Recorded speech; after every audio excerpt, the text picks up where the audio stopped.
Hi everyone, in this video I'm going to show you how to block ads on Android phone without any app stop ads on Android phone, right? So it's depend upon your brand, right? For example, if you have purchased any brand which allow the ads over its operating system, there is no way you can solve this problem because this is affected directly by the brand.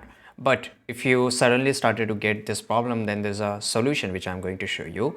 Just go to the settings of your phone, and once you are into the settings of your phone, you have to find Google, right? So here somewhere you will just find Google, and once you click on your Google, it will load for a few seconds, and here you will find this advertisement or something, right? So if you're able to find it up, here you can see there's the option of ads. Just click on the ads, and here click on delete advertising ID. So the advertising ID is something which store information about you, that what you like, what you scroll over the other social media, and it's try to identify that what products you would like to purchase. Those products are shown over your phone.